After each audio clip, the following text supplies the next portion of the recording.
Hello అండి. మీలో ఎంతమందికి ఆకుకూరలంటే ఇష్టము? ఆకుకూరలంటే నచ్చని వాళ్ళు ఎంతమంది? కింద కామెంట్ సెక్షన్‌లో కామెంట్ పెట్టండి. నాకైతే ఆకుకూరలంటే అస్సలు ఇష్టముండదండి. చిన్నప్పుడు మా అమ్మ చేసేటప్పుడైతే నేనైతే పారిపోయేదాన్ని. నాకొద్దంటే వద్దు, నాకు వేరే కూర కావాలి అని చెప్పి గోల చేసేదాన్ని. కానీ ఇప్పుడు నేను మ్యారేజ్ అయిన తర్వాత మా పిల్లల కోసమయితే నేర్చుకొని చేయాల్సొస్తుంది. సో, నాకర్థమైందేంటంటే తోటకూరలు, ఆకుకూరలు ఇవన్నీ చేసేది కూడా పిల్లల కోసమేనండి. ఎందుకంటే పిల్లల హెల్త్ బావుంటుంది అని చెప్పి. సో, నేను ఇప్పుడు చేసేది కూడా సేమ్ మా పిల్లల కోసమే అనమాట. సో, మా మమ్మీ నా కోసం ఎందుకు చేస్తుందో నాకు ఇప్పటిది అర్థమయిందనమాట. సో, ఖచ్చితంగా పిల్లలందరికీ ఈ ఆకుకూరలైతే పెట్టండి. అండ్ నాకైతే తోటకూరలు అండ్ ఇవన్నీ చేయడం, కర్రీస్ చేయడం అయితే రావండి. అస్సలంటే అస్సలు రావు. వాటి జోలికి కూడా నేను వెళ్ళను.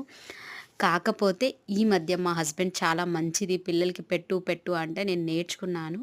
అంటే యాక్చువల్‌గా అయితే నేను ఎక్కువ ఫ్రై చేస్తాను. తోటకూర కానీ, గోంగూర అయితే పచ్చడి చేస్తాను.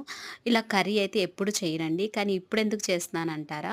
నేను ఒక యూట్యూబ్ ఛానల్ అయితే చూసాను ఇలా కర్రీ చేయడము. సో, నేను కూడా ట్రై చేస్తాను పిల్లలకి పెట్టడానికి అని చెప్పి నేను కూడా ట్రై చేశాననమాట.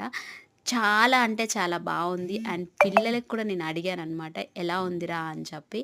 అంటే సూపర్ ఉంది మమ్మీ అని చెప్పారు. అండ్ ఇంకొకటేందంటే పిల్లలకి పెట్టేటప్పుడు, ఆకుకూరలు పెట్టేటప్పుడు వేరే కర్రీ అవైలబుల్‌గా ఉంచకూడదనమాట. సో, అప్పుడైతే ఖచ్చితంగా ఇదే తింటారు.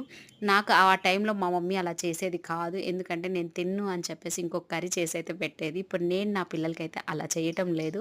ఎందుకంటే ఖచ్చితంగా ఇది తినాలి అని చెప్పి నేను